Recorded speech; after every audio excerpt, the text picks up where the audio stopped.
Hello, everybody. We be live. Apparently, we're not live on Twitch because Twitch doesn't like the title. Let me change the title on Twitch to Shocking Facts. And that's all. Let me see if Twitch would allow me to go live if I change the title. So let's go live on Twitch as well. Okay, we're live on Twitch as well. Right? Twitch is very sensitive about titles. Twitch, you idiot! I'm not trying to destroy Israel. That's the title. I'm crushing the people who are trying to destroy Israel. You idiot! Twitch, don't you have AI right now to figure these things out? What the hell, guys? Make sure you like this stream. You see, even when we're trying to do good, people don't. If Twitch is this sensitive about it, YouTube is at least deprioritizing this stream. So make sure you like the video so that we could fight back against that. Let me actually turn the audio down on my phone because I'm hearing back. Guys, really seriously, confirm in the live chat that you have liked this video because we are dealing with a lot of nonsense. We need to respond to it, and more people need to see this. And guys, this is not just about Israel and Palestine. This is about our future, okay? Because people's bullshit detectors are not working, and we need people's bullshit detectors to work in general, not about just Israel and Palestine, or I don't know, Ukraine and Russia, or Islam and atheism, or that in general. We need people. This is just a practice. These are weights that we're just lifting here, just so that we could increase our ability to detect bullshit. Okay, and that's what we need for the future. All of these discussions are just excuses for a general understanding on how to tell reality, facts from nonsense. Okay, and today, oh boy, today we're dealing with a heavy load of nonsense. Thank you so much for people who are confirming in the live chat that they are liking. Dolly, thank you so much for highlighting their comments. Dolly is here doing really good job. Oh yeah, and happy Ramadan. Yeah, Dolly is telling everybody happy Ramadan. Happy Ramadan, everybody. Oh yeah, so Dolly, by the way, is also the person. Everybody thank Dolly for her hard work, who goes and researches the videos that we share here, watch together here. So let's watch all of these together. You guys are here to watch these videos with me and comment on them as well, because Dolly is highlighting your comments so that your voice is part of the stream, right? So I will put the videos on the screen. I'll watch it. I'll comment on it. But your commentary, is going to be part of the stream forever alongside my commentary. Dolly, that's why Dolly is here, to highlight your comments so that as I'm speaking, your comment will be added to the stream for other people to read while they come back in the future and watch these videos. All right, so I have a set of good options here. Which one should I? These are all from TikTok. Let me see. And Dolly has provided descriptions for all of these. Let me see. Which one do I want to go with first? Let's go with video number 6, and let me see what the description for this is according to Dolly, Saint Dolly. All right, not to be mistaken with Dolly, which is the AI that produces images. So, Jews against Israel. That's the description that we have, and this is from an account called atif.tv, and this specific video, or let me actually mute this. This specific video got 135,000 likes. I don't know how many views it got. Let me see if there's a way for me to figure this out, because it's TikTok makes it impossible unless you go to the homepage and find the video. Okay, around 850,000 views. Okay, so close to 1 million views. So let's watch this. Let me put this on the screen and watch this together. All right, so yeah. Okay, guys, ready for this? I'm going to play it through from the beginning to end, and then we'll watch it once, and then we'll go back and then watch it sentence by sentence and try to debunk all the nonsense in there. So let's watch this one first, and then we'll go to the other videos. I went on Birthright and the... Oh, by the way, so let me just tell you, these are Jews, okay? The people in this video that were being interviewed, these are Jews who are protesting against Israel. I think it's somewhere in the United States, right? Is this in the United States? I'm assuming. Does it provide a description? No, it doesn't tell me where they are. Okay, but I'm assuming it's in the US. You know, I went on Birthright, and the first thing that you say when you get to Israel is welcome home. And I was like, I'm pretty sure this isn't Long Island. Why are you against genocide? Because as Jews especially, we should know from our past that what's going on is unacceptable. Genocide can never be carried out against anyone, never again for anyone. I've been taught my whole life that Israel was supposed to be our safe space, but no one ever taught me about the Nakba and what happened to 750,000 Palestinians who were forcibly removed. They lied to us and said that, you know, nothing like that ever happened and that, you know, they've just sort of left. So, you know, it was something that I didn't learn about till I got older. I remember being at the marketplace in Jerusalem and wanting to buy some hookahs and going across the street and saying, hey, I want to look at these. And my dad said, well, you can't because they're Arab. And I was like, well, why not? And he's like, because they hate you. So this has been a long time that I've been taught. Do you think they hate you? No. This is what they want. They want to divide us. Stop bombing innocent civilians now. Free Palestine now. Israel absolutely not, does not represent all Jews. Okay, so that was a whole bunch of nonsense. We need to unpack this sentence. Again, this was 1 minute and 10 seconds. And I think it could take, if I wanted to, I could spend 2 hours crushing every single one of these stupid claims being made here. But we don't have that much time. But let's try to see in what amount of time it's going to take for me to completely crush everything that has been said here. All right, so let's see. Let's try. Yeah, people are saying dumbasses. Exactly. Let's see. You know, I went on Birthright, and the first thing that you say when you get to Israel is welcome home. And I was like, I'm pretty sure this isn't Long Island. Why are you? All right, so think about this, okay? Yeah, so they are offering you to make Israel your home, okay? You don't have to make Israel your home. And apparently you don't want to. But think about the position of privilege that this person is coming from and not understanding that how her personal experience doesn't apply to other people, right? So the reason why it makes sense for Israel to offer to Jewish people around the world the ability to make Israel their home if they choose to. Again, this is not forced. There are many Jews that decide not to do that, and that's fantastic. That's fine. The fact that you have that option is a privilege, and you should be thankful, because maybe you, lady, maybe you are a Jew that is not threatened. Maybe you are a Jew that is not feeling the extreme level of anti-Jewish hatred that exists all around the world. Maybe you are one of the lucky ones.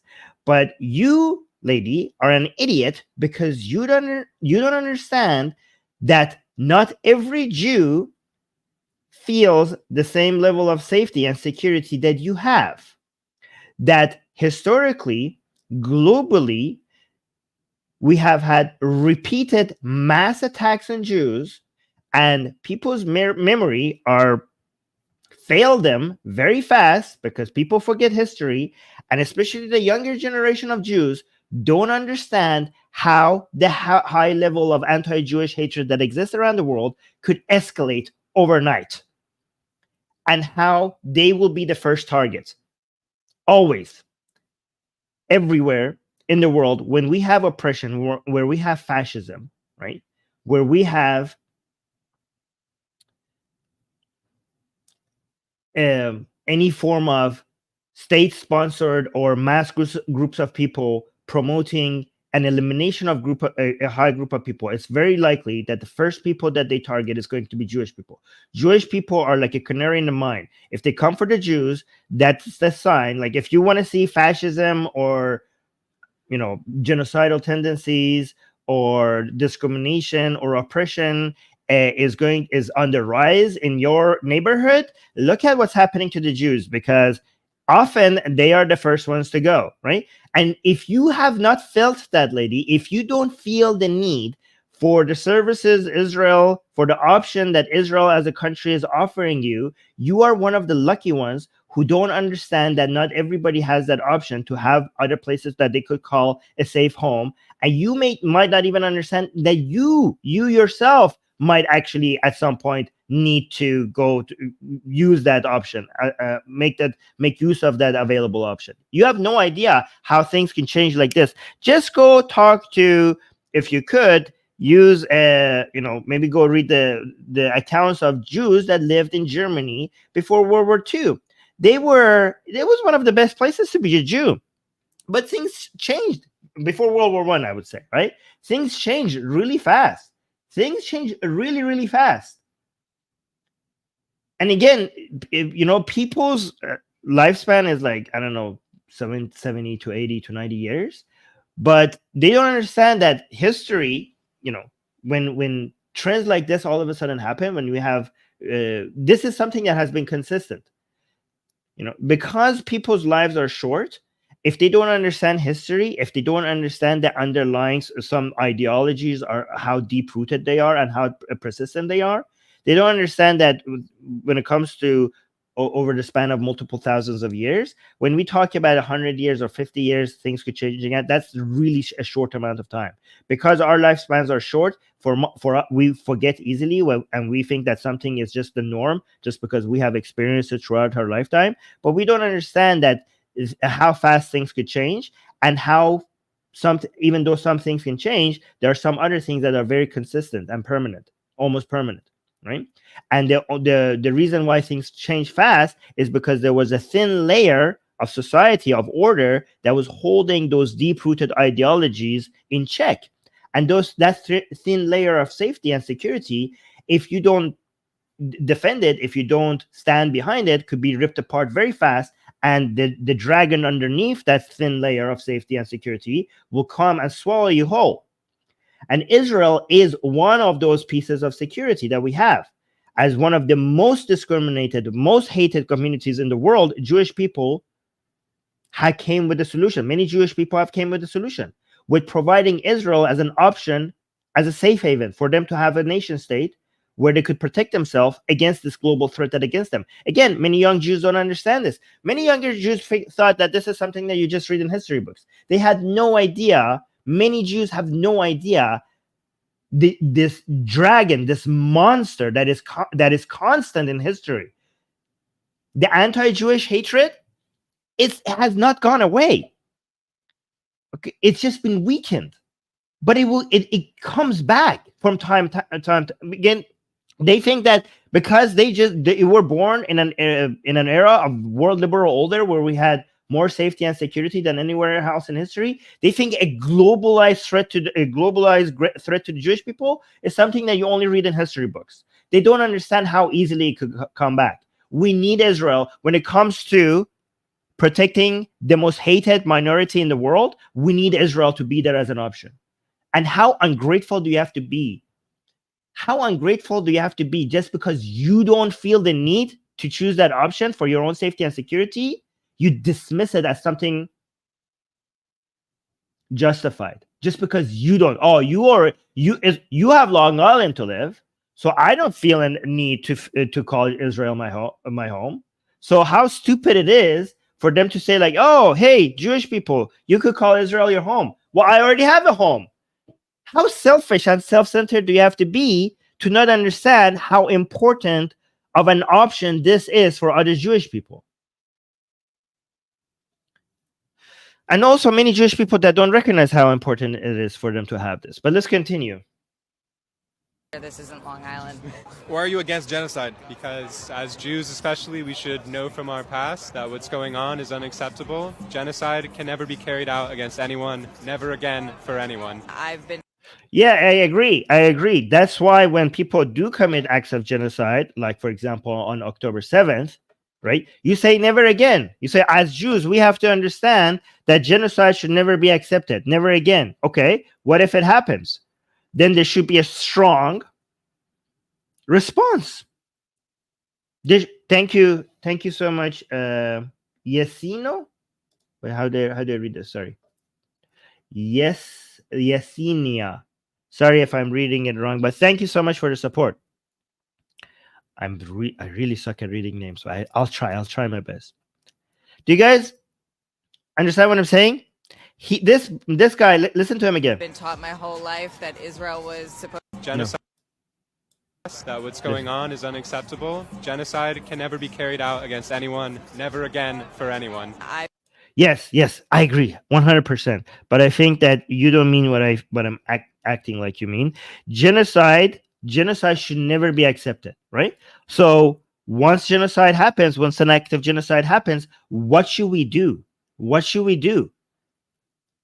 We should send a signal to the world that this will not be accepted, right? So when did an act of genocide happen? When did it happen? On October 7th. So what should we do now that an act of genocide has happened? There needs to be a strong response. There needs to be a strong enough response for it to send a deterring signal to anybody else who wants to try the same thing. I'm assuming when you say no to genocide, you're referring to what's happening in Gaza right now. That's not genocide. You don't even, I think if I talk to you, I guess that you don't even know what genocide means, that you can't even define genocide. What's happening right now in Gaza is a response to an act of genocide. It's not genocide. And every time an act of genocide happens, we do need a strong response. So let me see what ours. Oh, here. Somebody named Religion just sponsored us. Thank you. Well, we've been funded by Religion. Thank you. A super chat for 20 pounds by Religion. That's very ironic, but appreciate it. Thank you very much. Thank you for the support. Wow, we're religiously funded, guys. This Atheist Republic is now getting funding from Religion. But let's continue. This guy made his point. Yeah. Again, for anyone. I've been taught my whole life that Israel was supposed to be our safe space, but no one ever taught me about the Nakba and what happened to 750,000 Palestinians who were forcibly removed. They lied to us and said that, nothing like that ever happened and that, they just sort of left. So, it was something that I didn't learn about till I got older. I remember. Who told you that? Okay. You still don't understand what happened. What the Nakba is referring to. Let me just take this out. There's so much nonsense here. Let me just take this out part by part. Look at this. Okay, this is insane. I don't know how to deal with this level of nonsense. I've been taught my whole life that Israel was supposed to be our safe space. So remember this part. Israel was supposed to be our safe space, and she's now trying to come up to tell us why that is not the case. And she refers to the Nakba. Okay, you idiot. The Nakba, what happened that led to the Nakba, right, confirms the fact that Israel is a safe space. How are you even? Israel, okay, was founded as a country recognized by the United Nations. On its first day as a country, Arab states and Palestinian leaders united to attack Israel, to destroy a country that was 1 day old, right? And what happened? Israel won. A newly country, 6 Arab states united with each other, united against Israel, which is a country that is barely that is just a day old, right? And they staged an attack on Israel, and Israel survived. This shows you two things: the strong determination of the Jews to make Israel a safe space for Jewish people, and they succeeded, right? And also it shows the level of anti-Jewish hatred that exists against the Jews, because Palestinians were offered a country that if they had accepted, they would have such better conditions right now. And over again, for more than 70 years, they have not learned their lesson. They are kept getting offers, and they reject them, and they fight, and they lose, and their lives get worse because of it. From day one, this is what happened to the Palestinians. But why do they not learn? I ask you, why do these Palestinians not learn their lesson? From day one, there was enough land for everybody to go around. Israelis, the Jews were offered a country named Israel for a majority Jewish country with a large population of Arab minority as equal citizens. And the Palestinians were offered a country as well named Palestine. The Jews accepted that offer, say like, okay, we accept this. We will accept Israel as a country and Palestine as a country as well.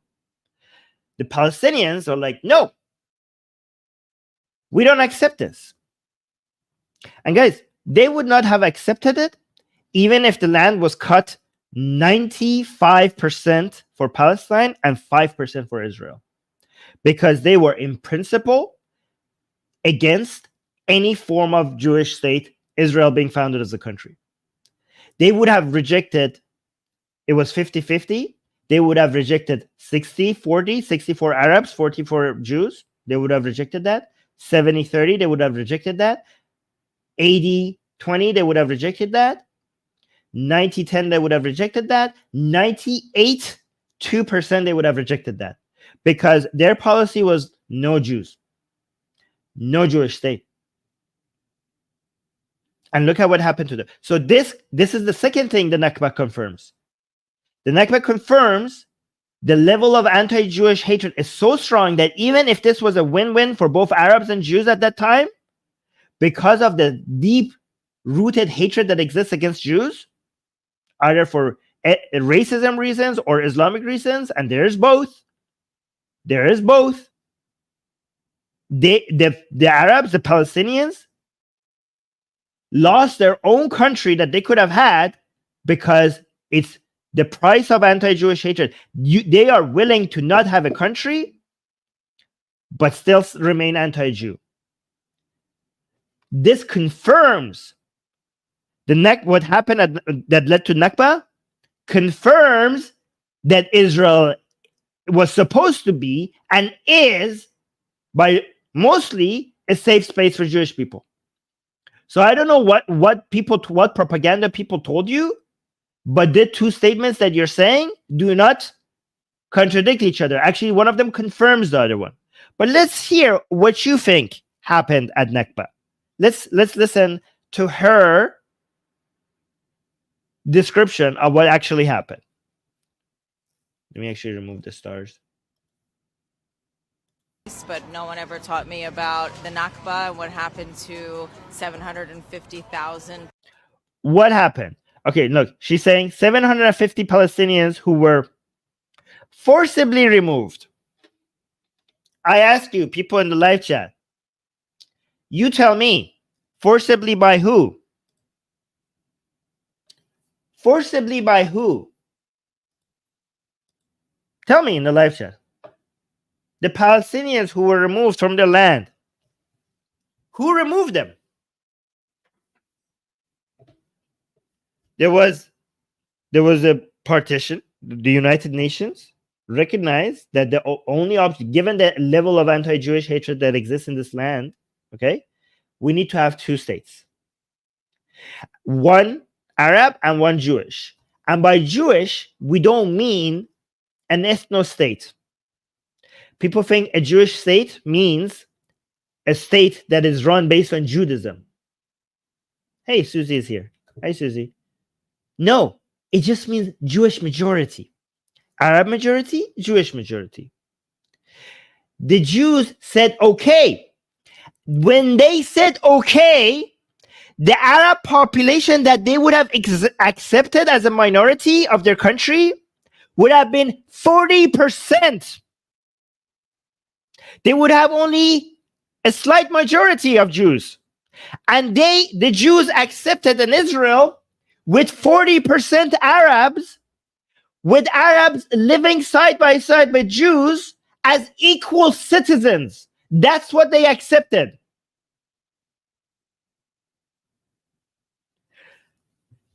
Nobody was being driven away. The Israelis were not like, oh, get out of this land. This is going to be for Jews.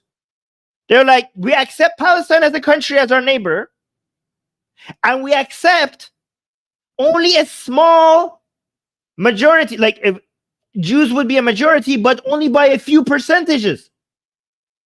That's the only thing that would make them a Jewish state. Not like Jewish run, not like Jews are superior, none of that. Just that we're majority Jew. And majority, not like 90%, not like 80% that is now, by 60%, 60-40. Israel said yes to that, to the United Nations. So then if they said yes, then what made all these Palestinians leave?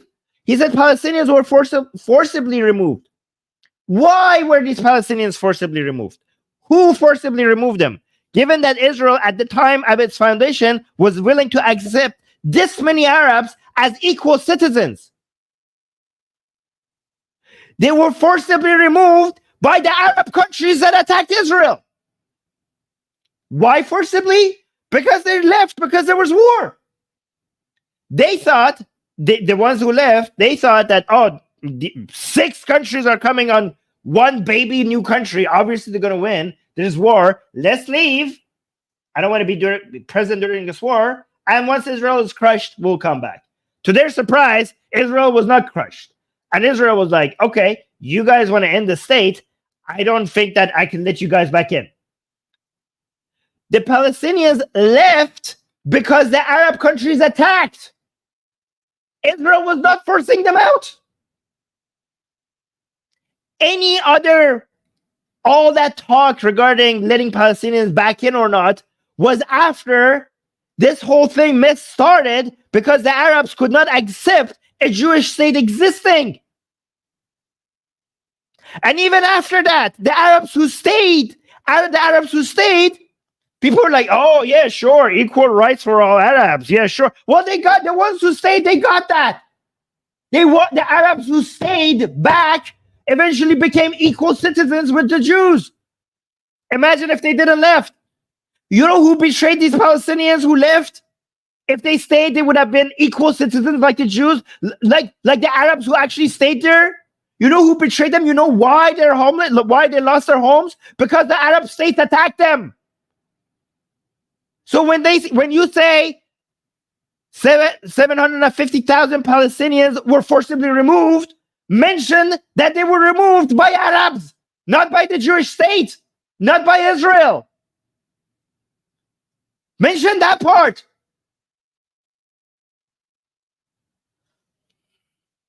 We got 2 super chats. Thank you, Rachel. Rachel to the rescue. Oh, wow. Okay. That's a pretty epic name. Saying, nobody knows about the great Arab revolt of 36 to 39. That will explain a lot of why they hate us. Thank you for the super chat. And here's another super chat by Gaston. Saying, kisses all over your beautiful soul, Armin. Well, thank you. I mean, as an atheist, I don't believe I have a soul, but I appreciate the kind words. Your work exposing Hamas and other terror propaganda is priceless, urgent, and important. Wow, what a compliment. And what a major super chat. Thank you. I am a Swiss atheist who was not aligned at all with Israel until 7th of October. Never again now. Dismantle UNRWA. Yes, pretty good. Thank you so much for the super chat. I don't know if we want to dismantle UNRWA. Maybe we should just like replace all their leaders or something, you know, like just completely. I don't know. I don't know if that's the best. I haven't studied enough what's the best solution in this. I don't want to. Maybe they need to just change the entire of the main. Maybe they need to do changing of staffing or something like that. I don't know if they're just dismantling them. Maybe it is actually. I don't know. I have to look into it. I just didn't want to endorse something I haven't researched. Palestinians who were forcibly removed. They lied to us and said that, you know, nothing like that ever happened. And who told you that? They lied to us. They lied to us. It's very unclear. Whoever told you that is a moron. Please don't stop blaming Israel for whatever horrible educators you have. Okay, because I went to Israel. and a lot of Israelis there knew about the Nakba. So just don't blame your poor education on Israel, okay? That, you know, they've just sort of left. So No, they didn't just sort of left. The Arab, the Israeli propaganda machine is saying that, oh no, we didn't forcibly remove the Arabs. They just one day were like, woke up and like, how about we just leave? That is the Israeli propaganda. Why did you actually mention what really happened? Okay, because it's neither one of these two. Israel did not remove them. They didn't just sort of left. Look at the straw man here. Look how the version of the narrative from the other side, you just come up with a ridiculous version of it. And when you think your ideological enemies are this stupid and this ridiculous, then you get to feel superior. You get to feel like you're making some very intelligent point. You're not, lady. You're an idiot. You're a moron. Okay. The other side, if you actually talk to real people, like knowledgeable people talking from the other side, they don't say like, oh yeah, Arabs, they just woke up one day and they just left. They will tell you history. They will give you a history lesson. No, Arab countries attacked Israel. That's why they left. How come? Why didn't you mention that? Why don't you mention the most important part of this calculation? They left because the Arab countries attacked Israel. How did you miss that part? Are you stupid or are you dishonest? Because it has to be one of these two. Are you this ignorant about history? I mean, at least mention it and then make some excuses for it. The fact that you don't mention it at all means that you either completely missed that part of history or you're just being so dishonest. You're lying. Is this on purpose that you're leaving out that part? So, you know, it was something that I didn't learn about till I got older. I remember being You still haven't learned anything. And you're still a child. at the marketplace in Jerusalem. Yeah, no, they didn't tell us. Okay, this is she's a Jew herself, but she's going to the these are anti-Semitic Jews. These are anti-Semitic Jews. Like, they never told us. The who didn't tell you? Like the Jews didn't tell you. The Jews, there are some the Jews didn't tell the Jews. Oh my God. In Jerusalem. But by the way, guys, we have been demonetized. I forgot to mention that to you. We have been demonetized. It's gone. But I don't care. Screw you, YouTube, because we have been getting a lot of super chats. So I don't care that we got demonetized. Thank you for all the people using the super chat. Wanting to buy some hookahs and going across the street and saying, hey, I want to look at these. And my dad said, well, you can't because they're Arab. And I was like, well, why not? And he's like, because they hate you. So this has been a long time that I've been. Okay, lady, just because your dad is a moron, that doesn't make Israel wrong. Okay, you just have a stupid dad. Your dad told you this? Well, your dad is a moron. You know, she's like, oh, they tell us that Arabs hate you. Who tells you that? Like Israel tells you that? Because Israel includes a whole bunch of Arabs who love Israel. Right? So Israel, I mean, in the minds of this lady, like Israel just means Jews, okay? Israel includes a lot of Arabs who love Israel. So I don't know who's been telling you that, Arabs hate us. I mean, I know who's been telling you. You said it's your dad, but your dad is a moron. Just because, why are you blaming Israel for the fact that your dad is an idiot? Israel is not responsible for how smart your father is. Let me make sure I heard that right. I was like, well, why not? And he's like, because they hate you. So was that your dad? Hold on. And my dad said, well, you can't because your they're dad. Arab. And I was like, well, why not? And he's like, because they hate you. So no, they don't. No. You know, they don't hate you. They don't hate you. The Arabs, many Arabs hate you, but many Arabs don't. Many Arabs don't. I don't know why are you promoting what you heard a lie. See, this lady who's a Jew is racist against Jewish people. His Jewish dad told him something that is idiotic, and now he is generalizing it to apparently a lie that Jews say in general, or like Zionists or pro-Israelis say in general. Yeah, this is bigotry, lady. That's just your dad. It's just your dad that is an idiot. Why are you just attributing this idiocy to everyone else, to the entirety of the legitimacy of the state of Israel? So this has been a long time that I've been taught. Do you think they hate you? No, this is what they. Well, again, here's the thing. It's not a yes or no answer. Do they hate you? Arabs? Well, some of them, yes, and some of them, no. This is why this is so stupid. Many of them love Jews. Many of them, hey, here's the thing. Many of them have married Jews, and many of them hate you to your guts. Like, why are you, what is this with this generalization? You know, the world is a little bit more complex, lady. This is not a yes or no answer. Oh, we got another super chat. 6 shekels saying Gaza equals North Korea.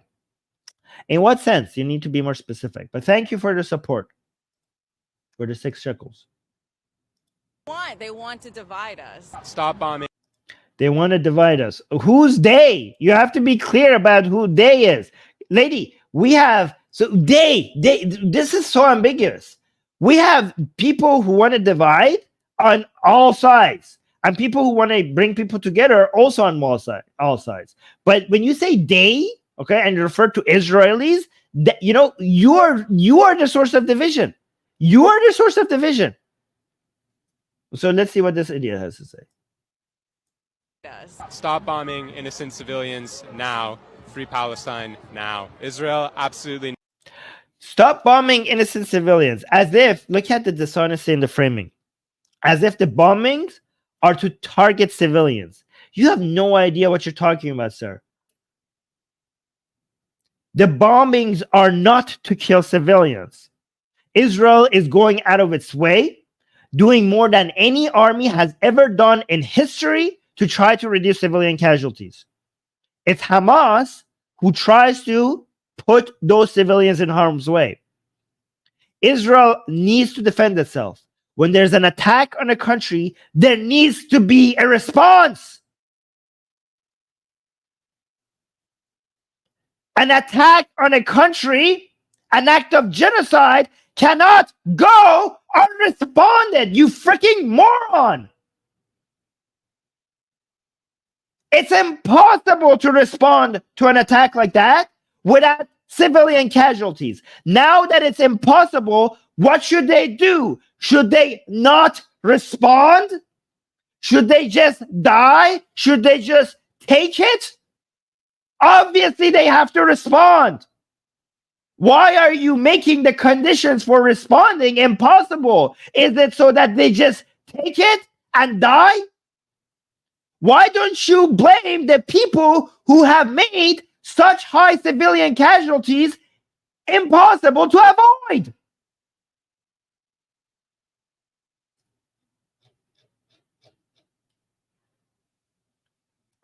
Does not represent all Jews. You know, look at this last statement. Look at this. Look at this. Free Palestine now. You know what? Free Palestine. I agree. Free Palestine, not just from Hamas, but free Palestine from idiots like you, because it's you who have Palestinian blood on your hand. Not the IDF. It's you. You people, again, from the beginning, the reason why Palestinians are suffering, because they could never, many of them could never accept the existence of the nation state of Israel. That's why Palestinian people are suffering, because they would never accept it to live side by side with the state of Israel. And after all these years of suffering, the reason why they still don't accept that, the reason why they still have not learned their lesson, that if they had accepted that, they would have now peace and security like every other Arab country, at least as much as every other Arab country that eventually accepted that Israel has to be a country. There's no way around it. They are living in more peace and security than you are as Palestinians. And the reason why you don't accept it is because of morons like this who keep promoting this idea that Israel should not exist. You're killing Palestinians, you freaking moron. You too. If you're looking for Jews to blame, don't look at the Zionists. Look at these morons right here.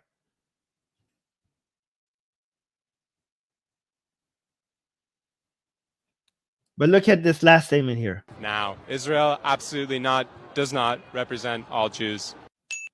Israel does not represent all Jews. I completely agree with that. But who are you responding to? What are you responding to? Israel represents Jews and Arabs and everybody else who is a citizen of Israel. Maybe understand that before you open your mouth so you don't embarrass yourself. Israel is a nation state and it does not claim to represent Jews.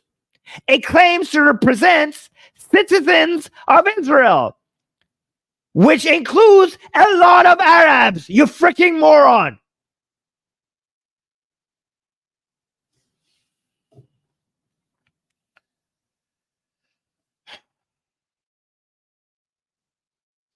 Anyways, that was a lot of nonsense. Let's go to the next video.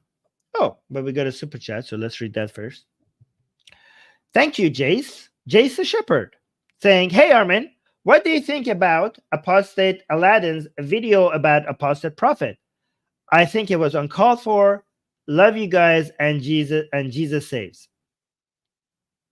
Well, I disagree with the last part. Jesus could not even save himself. But I appreciate the super chat. But let me, keep it highlighted because I'm responding to it.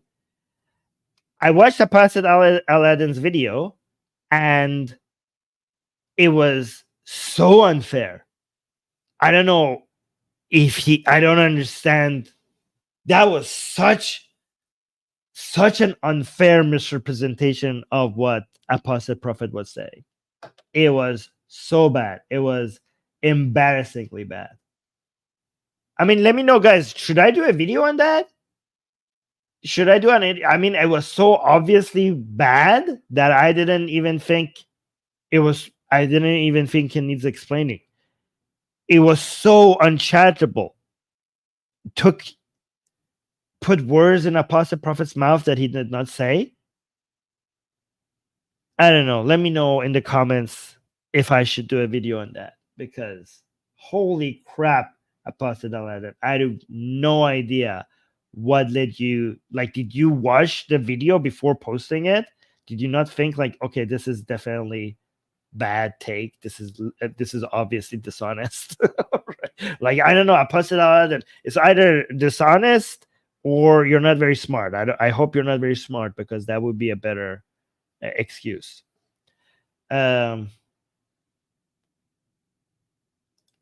Oh, another super chat saying, speaking the truth, brother, I will also stand with the people of Iran. Well, thank you. We should stand with the people of every country, okay?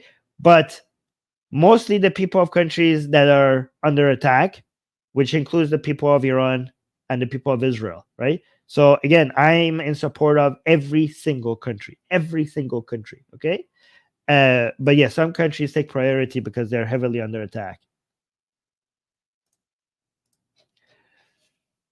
I wonder if Jesus actually saves. Don't get upset, guys. If you are a Christian and you're here, or if you're a Muslim and you're here, and if you're Jewish and you're here, or if you're a Hindu and you're here, I am so open about my anti-religious views. And if you're going to be here, you need to be able to tolerate that, okay? Because I'm not going to hold back, okay? Because a lot of times when I'm with my anti-Islamic views, there's a lot of Hindu or Jewish or Christian support that comes here. But because I cannot shut my mouth about other religions, at some point they leave. They're like, okay, I can't tolerate this guy being so anti-Christianity, okay? But I'm not gonna hold back. So if you guys are gonna just be comfortable with the idea that I'm extremely anti-religion, okay? Every single one of them, including Buddhism and Zoroastrianism, right? And Jainism. But thank you for the support. But again, Jesus could not even save himself. Oh, another super chat.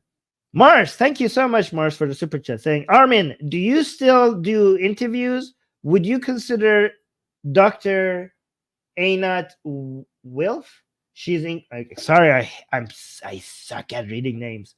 She's incredibly knowledgeable, pro-Zionist, an atheist, and an atheist. Could be a good way to make more people aware and to reinforce the channel. I mean, I would be open to it, but I am more interested in people who disagree with me. I am more interested in talking to people who are either anti-Israel or pro-Islam. Anti-Israel and pro-Islam. And you could reach out to me on Twitter. Hold on. Just search for my name on Twitter, Armin Navabi, and my DMs are open. I'm open for debates. Okay. But there's 3 conditions. First of all, you should be able to talk properly, and you should be able to prove that you are good at talking, right? 2, you need to have a good microphone. 3, you need to have a good internet connection. Those are my 3 conditions, and then we will have a debate. You don't even have to be famous, okay? You don't have to be famous or anything. These are the only 3 conditions. And 4th condition, you have to disagree with me on Israel or Islam. All right, let's go to the next video. Let's do this one. So let's watch this from the beginning to end. And again, let me see what channel. This is Al Jazeera, isn't it? Al Jazeera. Yeah, this is probably. Wait, hold on. We're watching in Al Jazeera. Yeah, video number 2 is From the River to the Sea. Is it anti-Semitic or not? And I think this is from Al Jazeera. Let's watch it. Wait, Tema is saying Zionism isn't perfect. Okay, guys, Zionism is just thinking Zionism is the belief that Israel should be a country. Okay? Now there are different versions of it that could be like horrible or good or sane or insane. But the very essence of it is just the belief that Israel should be a country. And Israel should be a country. Okay? If you agree that Israel should be a country, you're a Zionist. Okay? I know you might hate that word, but if you believe that, you're a Zionist. Another super chat by Jace. Jace, thank you so much for the super chat saying, I don't mind atheists, but I'm just curious. In your opinion, is all religions equally harmful? Also, opinion on Tom Holland's book, Dominion. I have read one of Tom Holland's book, Under the Shadow of the Sword. I haven't read that book that you're mentioning here, so I can't comment on that. But of course, all religions are not equally bad. How could they be equally bad? How could any 2 ideology be equally bad? Okay, right now, as we speak, Islam is the most dangerous, harmful religion out there by a huge margin. So here's the thing. All religions are equally wrong, but not equally harmful. You know why they're all equally wrong? Because being wrong or not is binary, all right? So it's not like a spectrum. If you're wrong, you're just wrong. So all religions are equally wrong, but some religions are more harmful. Like Islam, for example, is incredibly more harmful than other religions. Does that make sense? But thank you for the super chat. So let's watch this now. Let's watch this from the beginning to end and then respond to it. From the river to the sea, Palestine will be free. Wait, did you hear that? That chant for Palestinian freedom is being criminalized by some European governments. Police in Austria banned a demonstration because they said the chant is incitement to violence. The UK's Interior Minister even said that it's a call for the destruction of Israel. And in 2018, Mark Lamont Hill was fired by CNN because he dared to say this at the UN. A free Palestine, from the river to the sea.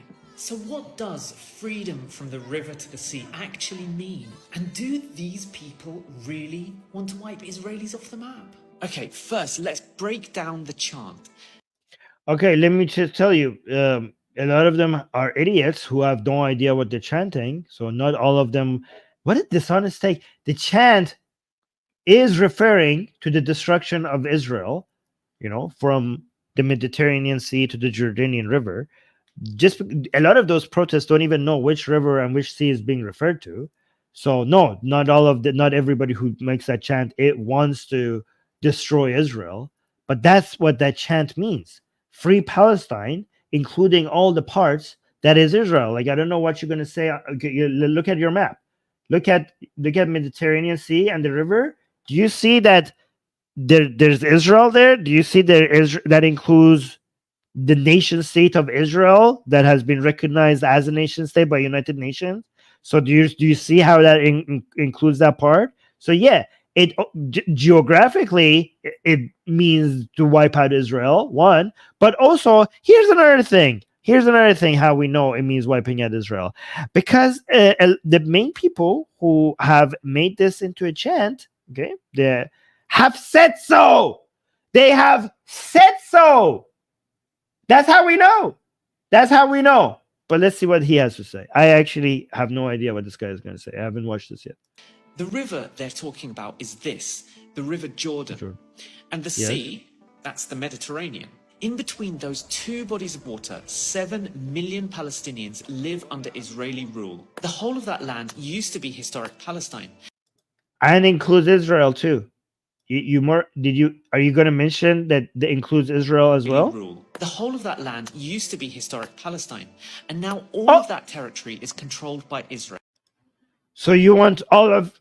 Okay, so wait, he's confirming. So he say all of this used to be historic Palestine. So you want it to go back to that, to what you're saying?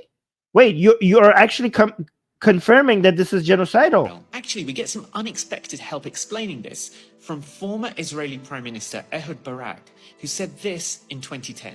As long as in this territory west of the Jordan River, there is only one political entity called Israel, it is going to be either non-Jewish or non-democratic. If this block of millions of Palestinians cannot vote, that will be an apartheid state. There are around 3 million.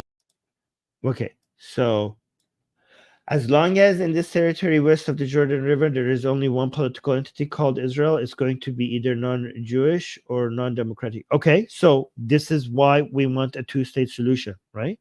We want Palestine to be a nation state and Israel to be a nation state. And the two-state solution will eventually, if Hamas lets us, will give Palestinians a nation state where they can vote and choose their politicians democratically. If the Palestinians will stop fighting Israel, maybe they will have that nation state so that they could have that democracy at some point, right? But again, how does this not show from the river to the sea? Okay, so maybe say from the river to something else. Don't go all the way to the sea, you moron. So how does this negate the fact that the chant from the river to the sea is genocidal and asking for wiping out? Are you just trying to distract us? Because this doesn't negate the fact that the from the river to the sea chant is genocidal. Either non-Jewish or non-democratic. If this block of millions of Palestinians cannot vote, that will be an apartheid state. Yeah, okay, so free these Palestinians from Hamas so that they could have a nation state, okay? There are around 3 million Palestinians living in the West Bank and around 2.3 million in the Gaza Strip. In both of those areas, Palestinians can't vote in the state that rules their lives. Yeah, okay, yeah, because they keep fighting Israel and because they elect Hamas, right? So yeah, they're not free. They should be free. Maybe some people should stop encouraging them to fight. But again, none of this negates the fact that the chant from the river to the sea is genocidal. I mean, I think you just, guys, this is a strategy that some people use. They say like, people say A, but A is wrong. And they're like, oh, why is A wrong? And they hear like, well, point 1, point 2, point 3, and point 4, and also point 5. And you're like, these are interesting points. Point 1 to 5 are true. Right, and then when you're listening to these points, you're like, these are true points. But then you fail to remember that points 1 to 5 does not actually negate A. Even if they're true, they still don't negate A. Just because you've just been given a list of points and they seem to be true, you might think like, oh, this guy made some valid points, so A is wrong. But these points had nothing to do with the correctness or falsehood of A. Do you see what I'm saying? Is this a form of gish galloping? In both of those areas, Palestinians can't vote in the state that rules their lives. Israel rules over them under a military occupation. That means the Israeli army controls almost every aspect of their lives, banning them from accessing their land forcibly. You idiot. Okay, which you're talking about the West Bank, right? That means the Israeli army. Okay, you should be thanking the Israeli army. Okay, you guys don't have a nation state in the West Bank. Okay, and these areas have been used to attack Israel. Right. So look at what. Listen to this. 1.3 million in the Gaza Strip. In both of those areas, Palestinians can't vote in the state that rules their lives. Israel rules over them under a military occupation. That means Yeah, but the reason why they cannot vote, the reason why being ruled is because you never managed to form your own nation state, because you were in a constant war with Israel, because you failed to accept Palestine, because accepting your own nation state as Palestine will require you to accept Israel as a nation state. So it's you that never accepted a nation state for yourself. This is the reason why you're in this situation. the Israeli army controls. And Hamas, guys, I'm not making this up. Even Hamas says it to this very day. They don't accept a two-state solution. That's why you don't have a nation state. Almost every aspect of their lives, banning them from accessing their land, forcibly evicting them from their homes, telling them when and where they can travel. Sometimes they're not even allowed to visit a neighboring town. And there are around. Yeah, this is an area with a whole bunch of terrorist activity, and given that it doesn't have its own governing body that is able to govern it and provide security, the neighboring nation state that has all of these terrorist attacks coming from it to its own nation state has the responsibility to provide security and safety in that area and to defend its citizens against attacks from it. What did you expect? They don't have, given that they never became a nation state, they don't have enough military capabilities or a policing force to provide security themselves.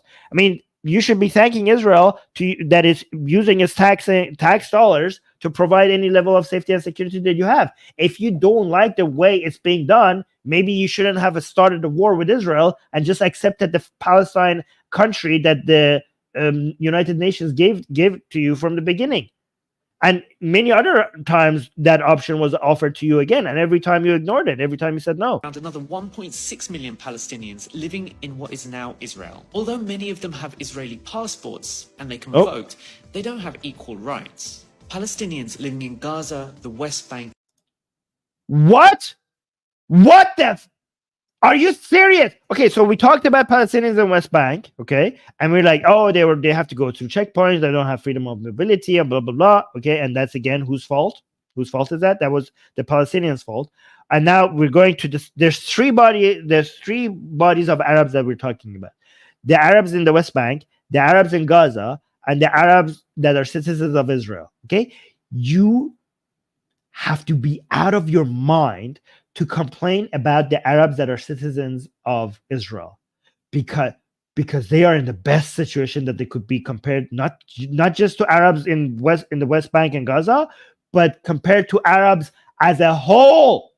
In general, when it comes to rights and freedoms, the Arabs of Israel enjoy more rights and freedoms than any other Arab living in any Arab country or Islamic country in the freaking world. Unless we're talking about Arabs that live in liberal countries. But no Arab enjoys the level of safety, security, rights, and freedoms as in Arab countries compared to Arabs that live in Israel. So what is your complaint against? Listen to this again. 1.6 million Palestinians living in what is now Israel. Although, okay, they're not Palestinians. Okay, I don't know why people still call them Palestinians. They're Israelis. They're Israeli citizens. Okay, stop calling them. Maybe they are, come from Palestinian. Maybe their origins are Palestinian, but they're Israeli citizens now. Okay, allowed to visit a neighboring town. And there are around another 1.6 million Palestinians living in what is now Israel. Although many of them have Israeli passports and they can vote, they don't have equal rights. Palestinians living in Gaza, the West. That's it? They don't have equal... What? He said they don't have equal rights. They do. Are you going to explain that? That was a falsehood. That was a lie. That was a lie. And now you move to the third part, the Palestinians in Gaza. He just said they don't have equal rights. I thought you were going to explain, because I was under the assumption, after looking at it for freaking years and going to Israel and talking to them, that they actually do enjoy equal rights. Actually, I take that back. He's right. They don't enjoy equal rights. They enjoy more freedoms than the average Israeli. Is that what you're complaining about? Guys, the Arabs of Israel, Arab citizens of Israel, not only they enjoy equal rights and freedoms compared to Jewish Israeli, they actually have more freedoms than Jewish Israelis under the law. And it's actually unfair. It's unfair to the Jews. They are, if there's two-class citizenship in Israel, if there is a two-class citizenship, Arabs are higher, because Arabs don't have to serve in the military and the Jews do. The Arabs have more rights and freedom than the Jewish Israelis. What is this man talking about? I like how he just throws. This is the most dishonest take I've ever seen, because anybody who has looked into this for 5 minutes can tell that Arabs, that's the part that I can't complain about. I can maybe like confuse people and compare about the West Bank. I could definitely confuse people and complain about Gaza, because the people there have the worst situation. But as soon as I look at the Arabs who live in Israel, I'm like, oh, no, I shouldn't even talk about this. This does not work for my propaganda, because these people are being treated like actual citizens of the nation state of Israel. I should never even mention this. This really goes against my propaganda, against my lies. But imagine the audacity, because usually other haters of Israel, they don't even mention the Arab Israelis, because that doesn't work. But this guy goes one step beyond. Instead of ignoring it, he just mentions it, and he says they don't enjoy equal rights. The obvious lie. This is a crazy lie. And he just moves on as if he didn't say a lie. Look how easy it is to spread nonsense, to spread lies. He's just like, oh, they don't enjoy equal rights. Moving on. Hold on. Where are you going? Where did you get that from? Where did you get that from? Holy crap, that was such a dishonest take. Explain that. Why are you talking about Gaza now? You just show something that we know that is a lie, and you just move on as if everybody has to just accept that? Look at this dishonesty here. Listen to this again. So we moved from West Bank. Now we're going to the Arabs of Israel. And there are around another 1.6 million Palestinians living in what is now Israel. Although many of them have Israeli passports and they can vote, they don't have equal rights. Palestinians. That's it? That's a lie. That's a lie. How could you say this? How could you sleep with yourself at night just saying lies like that? They do enjoy equal rights. They enjoy more rights. Unbelievable. How is this getting spread so wildly everywhere? How many views did this get? This was AJ Plus. This is from TikTok channel AJ Plus. How many views? I can't tell how many views it got, but it got a 250,000 likes. So I'm assuming it got close to 1 million views based on how many likes it got. Unbelievable. Living in Gaza, the West Bank, and Israel all live under a system of apartheid. How could the Palestinians in Gaza be living under apartheid? I mean, you're right. Actually, I agree with you, but let me tell, not in the way you think. Hold on, listen to this. They don't have equal rights. Palestinians living in Gaza, the West Bank, and Israel all live under a system of apartheid, according to Israeli and international human rights organizations. That's bullcrap. This is nonsense. This is nonsense, okay? We have 3 parts: Gaza, West Bank, and Israel, right? The Arabs living in Israel do not live under apartheid. They are equal citizens. They're equal citizens. Apartheid required for you to have 2-tier citizenship. How could you have 2? Maybe Yeah, maybe they're living under apartheid. The Jews of Israel are living under apartheid because they have to serve in the military and the Arabs don't. Okay. Yes, apartheid against Jews in Israel. Okay, let's talk about that. Okay. So no, I don't think that's what you mean. But and I'm joking. That doesn't make it apartheid. But that's not apartheid. So now let's look at we know Arabs living in Israel are not apartheid, okay? Because they are equal citizens. So let's look at the argument for apartheid in Gaza and West Bank. What is apartheid? Apartheid means two-tier citizenship. Guys, I ask you a question. For you to be a second-class citizen, yeah? Apartheid is like, you have citizens of a country, and we have first-class citizens, and we have second-class citizens. That's what makes you apartheid, okay? For you, so we need to be able to identify second-class citizens to be able to, we have apartheid here. We have second-class citizens. But what is the first condition for you to be a second-class citizen? What do you have to be first before you could be a second-class citizen? I give you a hint. It's in the when I say second-class citizen, it's hidden in there. A citizen. Exactly, Angry Keyboard Warrior. How could you be a second-class citizen of Israel when you are not a citizen? For you to say that Gaza and the West Bank is apartheid, that means for it not to be apartheid, they should have the same rights and freedoms as Israeli citizens. You are asking Israel to give rights and freedoms to non-citizen of its country, something that we don't ask from any other country in the world. Hey, dear government of this nation state, I see that you have come up with these lists of rights and these lists of freedoms for your citizens. Nicely done. However, I've seen that you do not provide these rights and freedoms for people who are not citizens of your country. How dare you? Like, what are you talking about? Of course, every country's rights and freedoms are for its citizens. How could you ask a government to provide those rights for people who are not part of that country? We don't ask that from any government in the world.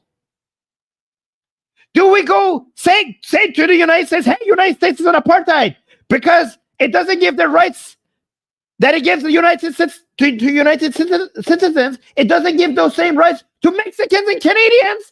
Should United States be asked to give rights and freedoms to citizens of neighboring countries? Like, why doesn't a Canadian enjoy the right to own a gun like an American? Why doesn't the United States come and fight for the rights of Canadians to own guns? Why can't maybe Canada is an apartheid? Because last time I checked, Canada doesn't provide free healthcare to Americans. The rights to free healthcare that Canadians enjoy, Canada doesn't offer that to Americans. How dare you, Canada? That's apartheid. Your rights and freedoms should be for everybody, not just your citizens. What kind of expectation is that?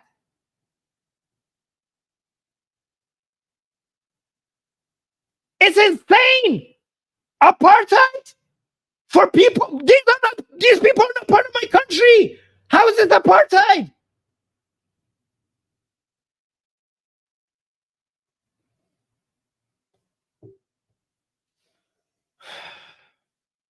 And UN experts.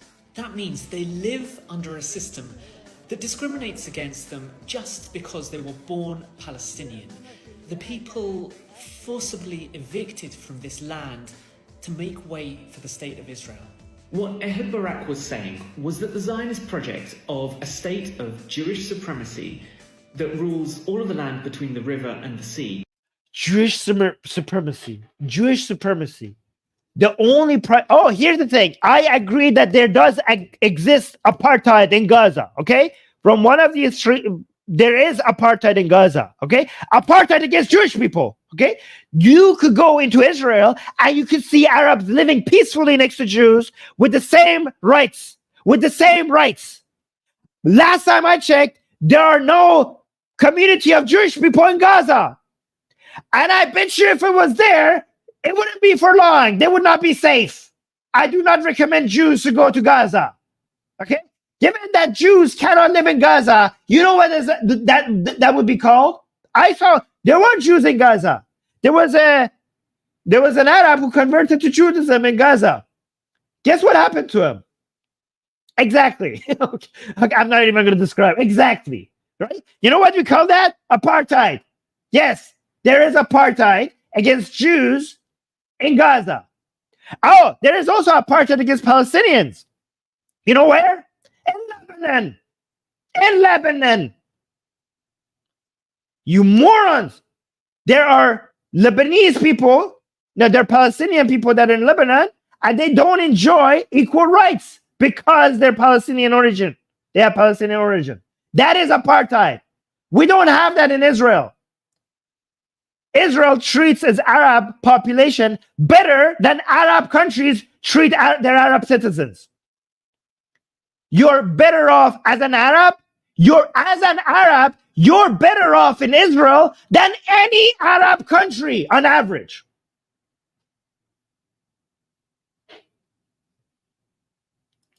Can never be a democracy. Why?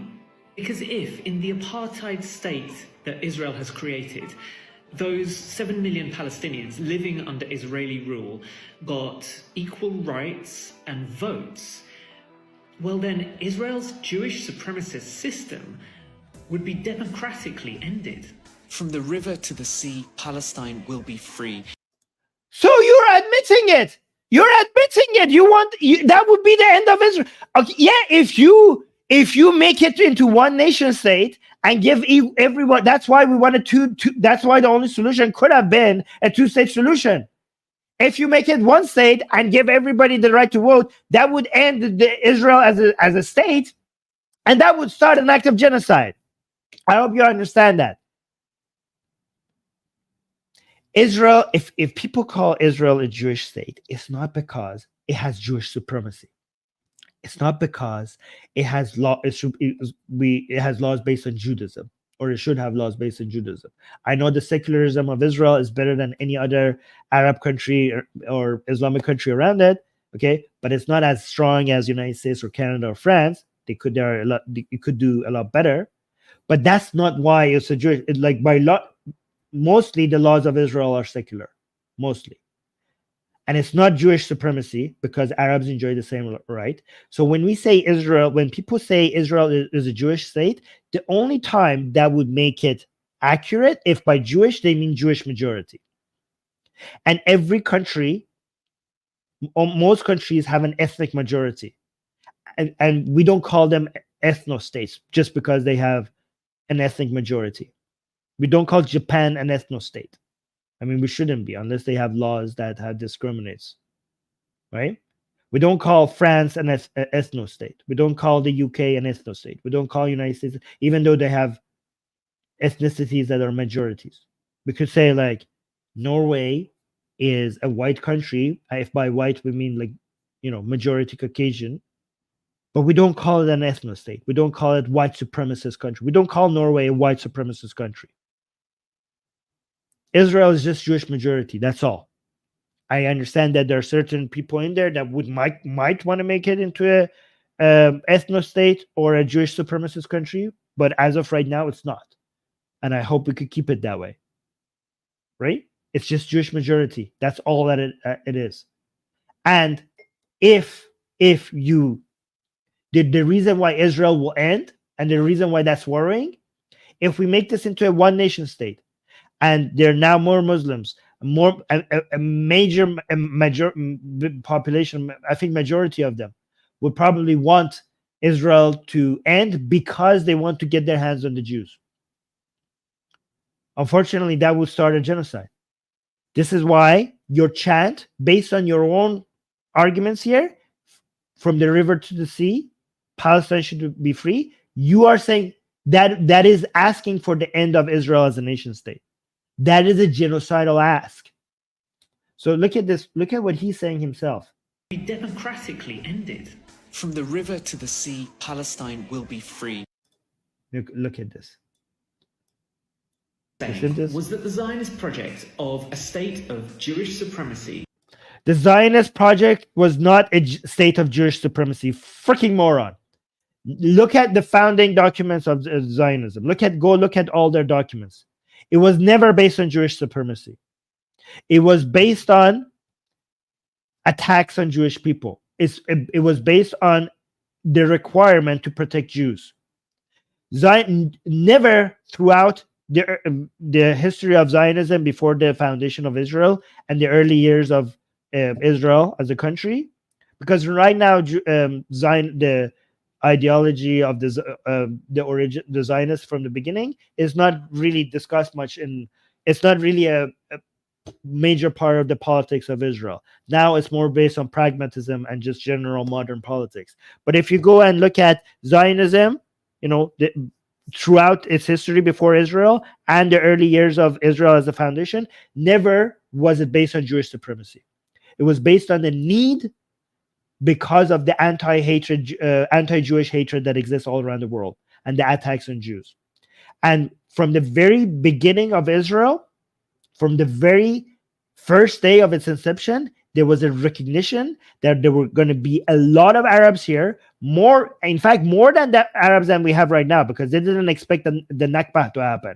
They didn't expect the Nakba to happen. There was an understanding that there's not going to be 20% Arabs here. There was an understanding that there was going to be 40% Arabs here. Because the only reason now that we have 20% Arabs, it was because the Arab states attacked. There was an understanding by the founders of Israel that there will be 40% Arabs here, and they would be enjoying equal rights to every other citizen. That was the understanding.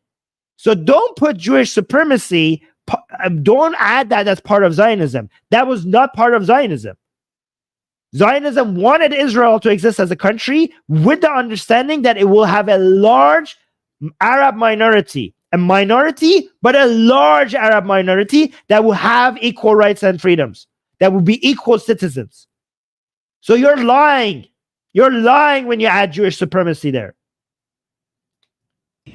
That rules all of the land between the river and the sea can never be a democracy. Can never be a democracy. So you want to end it. Why? Because if in the apartheid state that Israel has created, those 7 million Palestinians living under Israeli rule got equal rights and votes, well then Israel's Jewish supremacist system would be democratically ended. Yeah, that basically is you're just saying that would be the end of Israel. That would be the end of Israel as a country. From the river to the sea, Palestine will be free is not an attack on Jews. It is an attack on Jews. If you are ending the nation state of Israel, that would be look at the audacity. We have 22 Arab countries. We have one Jewish majority country. The only place where Jews could go and call it a home if there's a global attack on Jews ever again, right? And we saw how much that is needed on October 7th. We saw when there was just a small dent in that wall, how many Jews died and how important it is to defend this border. And you're asking for the removal of what separates Israel and the Israeli citizens from all these masses of people that want Jews dead. You want to end that. You want to remove that line. That is an attack on Jews. That is an attack on Jews. It's an attack on apartheid. Okay, it's an attack on apartheid. So you see Israel as apartheid. The very Israel to its very essence is apartheid. Israel is Zionism. Zionism is apartheid. So in your mind, anti-apartheid, destroying apartheid, ending apartheid means ending Israel. And that is anti-Jewish. That will lead to Jewish blood. more Jewish blood that you've ever seen, more than even World War II. That is what you're asking for. That is anti-Jewish. Again, this video who's trying to show how the chant from the river to the sea is not genocidal is actually making exactly the point of how genocidal this is. There's nothing Israel can ever do that will satisfy these people. Look how they change history. It doesn't matter. Israel's existence will be considered evil. Israel is not an apartheid, and they call it apartheid. There's not, given how dishonest these people are about Israel. If you think about this, a country that treats Arabs better than any other Arab country is called an apartheid. So that means that there's nothing Israel can do for these people not to be against it. That's why from Palestine shall be free from when they say from the river to the sea. The only thing that will make these people satisfied and make them feel like Palestinians are free now is that it's the Israel has ended. They're proving it by the word, given that they show that nothing else will satisfy them. And the end of Israel, what does the end of Israel mean for Jews? It's a demand for equality, to give Palestinians their Demand for equality. The only way that you think equality has been achieved is for Israel to be wiped out off the map.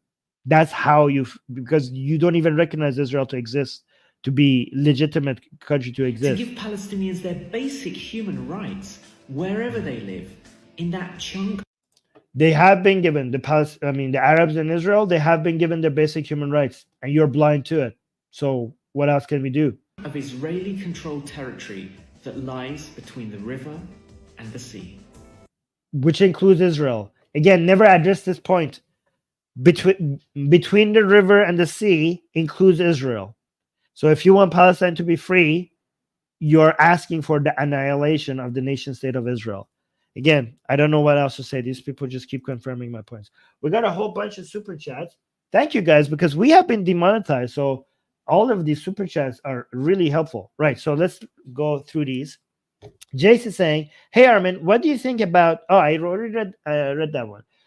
Do you guys want me to do a video on this one? Let me know after the stream is over. Let me know in the comment section. There needs to be a major demand for this, for me to review the apostate. I'll add in this video. The Raptor, thank you so much for the $10 super chat, saying, hello, Armin. Whenever you can, will you do a reaction to Norman Finkelstein versus Destiny? Well, that is a 5-hour video. So I don't know, like, guys, I just spent 1 hour and 20 minutes reviewing 2 1-minute videos. So I don't know how you expect me to review a 5-hour video, but yeah. So again, I don't know how I don't think I would be able to do that. Thank you, Edith, for the 15 shekel super chat. And then also after that, a 6 shekel super chat. Appreciate the support. Love all the support that I'm getting from Israel. And also from Sid, from the 60 rupees from India. Thank you so much for the super sticker from Sid. I appreciate all of you guys. Yeah, but guys, send me, maybe, Dolly, maybe look at finding some shorts, like 1-minute videos from Finkelstein, because he also spreads a lot of nonsense and we need to respond to that. So if you find any 1-minute videos of him, included in the spreadsheet so I could review those as well. Guys, make sure you don't go anywhere without liking the stream. I see 500 people are watching this, 160 on YouTube, but 360 on Twitter. We're getting a lot of views on Twitter. But guys, if you're watching this on Twitter, hop over to Atheist Republic's YouTube channel and subscribe to Atheist Republic on YouTube, because that way you could be part of the live chat. And also, we need the YouTube channel to grow. Guys, if you're watching this, make sure you're subscribed to our YouTube channel. We're doing really good work here. Okay, there's a lot more. This is just a little taste. Okay, there's a lot more nonsense out there, and they're spreading like a virus. And this channel is like going after them. So you need to subscribe, because we're going to keep doing this again and again and again and again, right? And you need to support this channel. You need to like the stream, and you need to make sure you go tell your friends and your enemies to come and subscribe to Atheist Republic. Do that. It doesn't cost you anything. We're getting a lot of super chats, and that's really helpful because we have been demonetized. But there are ways that you can support the channel that doesn't cost you a single cent, which includes leaving a comment under the show once the show is over, liking the stream, making sure you're subscribed, making sure you have hit the bell notification, because if you subscribe, YouTube doesn't tell you when we're live. It's only when you hit the bell notification that YouTube will tell you when we're live. And yeah, and also word of mouth. Tell people to come and subscribe to Atheist Republic, because this channel deserves more support. This channel deserves to be a lot bigger. HD Drake, thank you for the super chat, saying, I'm so glad you are analyzing this bullshit propaganda. I used to mindlessly have some of these memes until a good Jewish friend set me straight, and you are helping my recovery from leftism too. Well, thank you. By the way, guys, not all leftism is bad. Woke leftism and communist leftism is bad, but we also have liberal leftism, right? So, yeah, it's not the leftism that is bad. It's the illiberalism that makes it bad, right? So woke leftism and communist leftism is illiberal leftism. But liberal leftism is good. Just like right-leaning liberalism is good, left-leaning liberalism is also good. So we have right-leaning fascism, right-leaning ethnic supremacy. These are illiberal right-leaning ideologies. But we also have liberal right-leaning ideology. Again, I think it doesn't matter if you're, to me, it doesn't really matter anymore if you're right or left. To me, it matters if you're liberal or illiberal. You could be on the right or on the left. As long as you're liberal, you're on the right side, okay? Again, also progressive versus conservative, that also I don't care about anymore, because there are many things that, you know, conservatives are trying to conserve and progressives are trying to progress away out of how things are. And should we be conservative or should we be progressive? Well, it depends. Some things are worth conserving, and some things are crap, and we need to progress our way out of them. So regarding certain things, we need to be progressive, and certain other things, we need to be conservative. If something makes sense, we need to conserve it, right? So again, progressive versus conservative, that label doesn't tell me much unless you're specifically telling me what policy you're talking about. Right versus left, that doesn't really tell me much again anymore unless you're telling me what specific policy you're talking about. Again, the main thing that we need to differentiate these days is not right or left or progressive or conservative. It's liberal and illiberal, okay? And we have plenty of illiberal people on all sides. You know, within the left-leaning people, we have illiberal people, and right-leaning people, we have illiberal people. And liberal people from all sides, whether they're right or left, they need to unite against all the forces of illiberalism coming for these values and for these methodology and for the standards that has made the world such a more prosperous and safer place. Because these things are not guaranteed. We have enjoyed around 100 years of this, and we have no idea how good we have had it. We have no idea how much the world has progressed ever since these standards have become the norm. And we have no idea how easily we could lose it. We think the world is a horrible, dangerous place, but we have no idea, most of us have no idea how much worse it was. This is the best we have ever had it. This, you turn on the news, guys, you turn on the news and you see explosions, you see idiotic takes, you see terrorism, and like, oh my God, the world is going to shit.